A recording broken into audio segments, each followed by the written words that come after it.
Hello!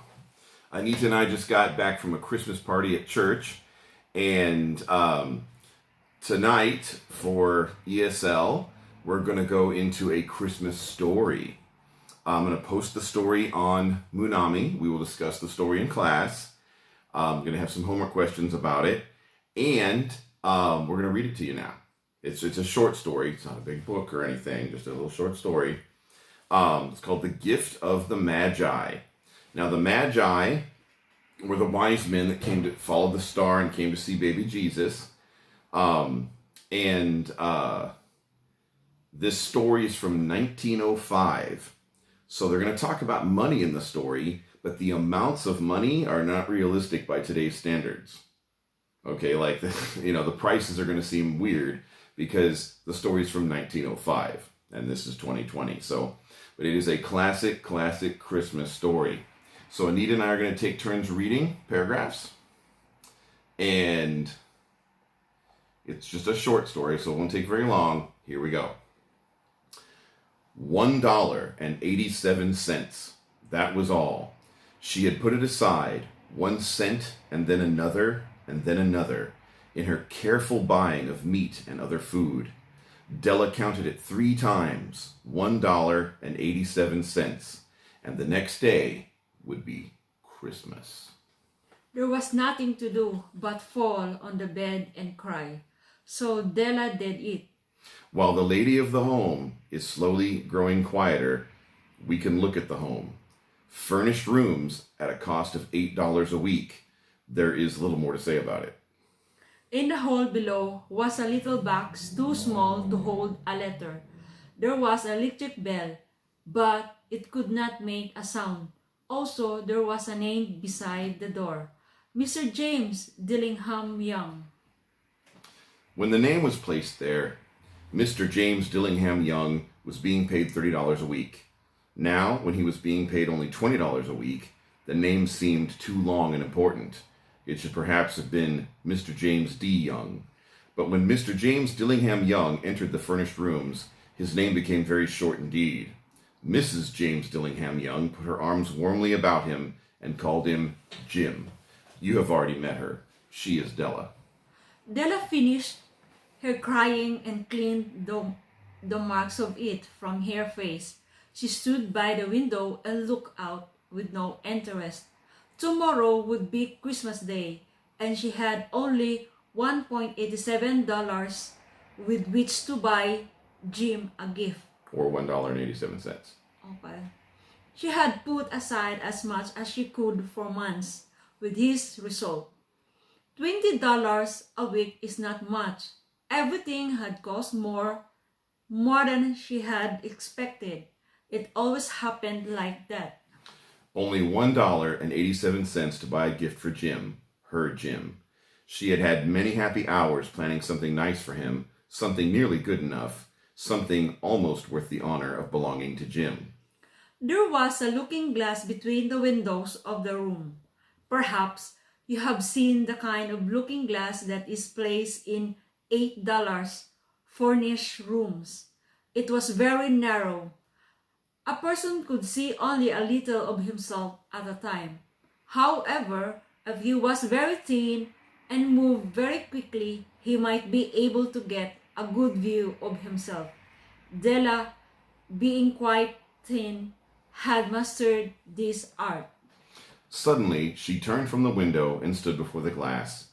Her eyes were shining brightly, but her face had lost its color. Quickly, she pulled down her hair and let it fall to its complete length. The James Dillingham Youngs were very proud of 2 things which they owned. One thing was Jim's gold watch. It had once belonged to his father, and long ago it had belonged to his father's father. The other thing was Della's hair. If a queen had lived in the rooms near theirs, Della would have washed and dried her hair where the queen could see it. Della knew her hair was more beautiful than any queen's jewels and gifts. If a king had lived in the same house with all his riches, Jim would have looked at his watch every time they met. Jim knew that no king had anything so valuable. So now Della's beautiful hair fell about her, shining like a falling stream of brown water. It reached below her knee. It almost made itself into a dress for her. And then she put it up on her head again, nervously and quickly. Once she stopped for a moment and stood still while a tear or two ran down her face. She put on her old brown coat. She put on her old brown hat. With the bright light still in her eyes, she moved quickly out the door and down to the street. Where she stopped, then signs said, Mrs. Sofrini, here articles of all kinds. Up to the second floor Della ran and stopped to get her breath. Mrs. Sofrini large to swile. Could I look at here? Go ahead and try that one again, sweetie. Will you buy my hair? Go ahead and try that one again, sweetie. Mrs. Sofrini large, too white, cold-eyed, look at here. Good. Will you buy my hair? Asked Della. I buy hair, said Mrs. Sofrini. Take your hat off and let me look at it. Della fell. Down fell the brown waterfall. $20, said Mrs. Sofrini, lifting the hair to feel its weight. Give it to me quick, said Della. Oh, and the next 2 hours seemed to fly. She was going from one shop to another to find a gift for Jim. She found it at last. It surely had been made for Jim and no one else. There was no other like it in any of the shops, and she had looked in every shop in the city. It was a gold watch chain, very simple made. Its value was Simply made. Yep. It was a gold watch chain, very simply made. Its value was in its rich and pure material, because it was so plain and simple. He knew that it was very valuable. All good things are like this. It was good enough for the watch. As soon as she saw it, she knew that Jim must have it. It was like him. Quietness and value. Jim and the chain both had quietness and value. She paid $21 for it, and she hurried home with a chain and 87 cents. With that chain on his watch, Jim could look at his watch and learn the time anywhere he might be. Though the watch was so fine, it had never had a fine chain. He sometimes took it out and looked at it only when no one could see him do it. When Della arrived home, her mind quieted a little. She began to think more reasonably. She started to try to cover the sad marks of what she had done.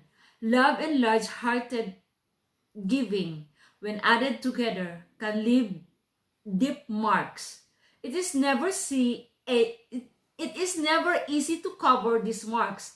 Dear friends, never easy. Within 40 minutes, her head looked a little better. With her short hair, she looked wonderfully like a schoolboy. She stood at the looking glass for a long time. If Jim doesn't kill me, she said to herself, before he looks at me a second time, he'll say I look like a girl who sings and dances for money. But what could I do? Oh, what could I do with $1.87? At 7, Jim's dinner was ready for him. Jim was never late. Della held the watch chain in her hand and sat near the door where he always entered. Then she heard his step, the hall, and her face lost color. His step in the hall. His step in the hall and her face lost color of a moment. For a moment. She often said little prayers quietly about simple everyday things. And now she said, please God, make him think I'm still pretty. The door opened and Jim stepped in. He looked very thin and he was not smiling. Poor fellow, he was only 22 and with a family to take care of. He needed a new coat and he had nothing to cover his cold hands. Jim stopped inside the door. He was as quiet as a hunting dog when it is near a bird. His eyes looked strangely at Della, and there was an expression in them that she could not understand. It filled her with fear.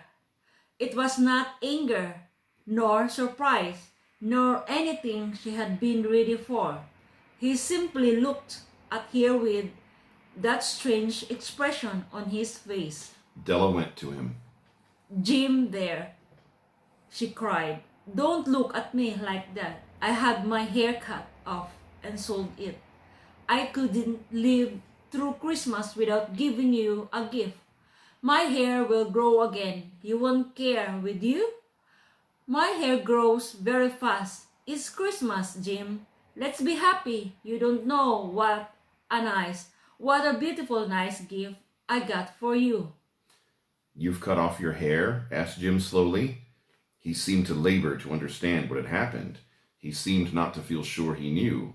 "Cut it off and sold it," said Della. "Don't you like me now?" "I'm me, Jim. I'm the same without my hair." Jim looked around the room. "You say your hair is gone," he said. "You don't have to look for it," said Della. "It's sold, I tell you. Sold and gone, too. It's the night before Christmas, boy.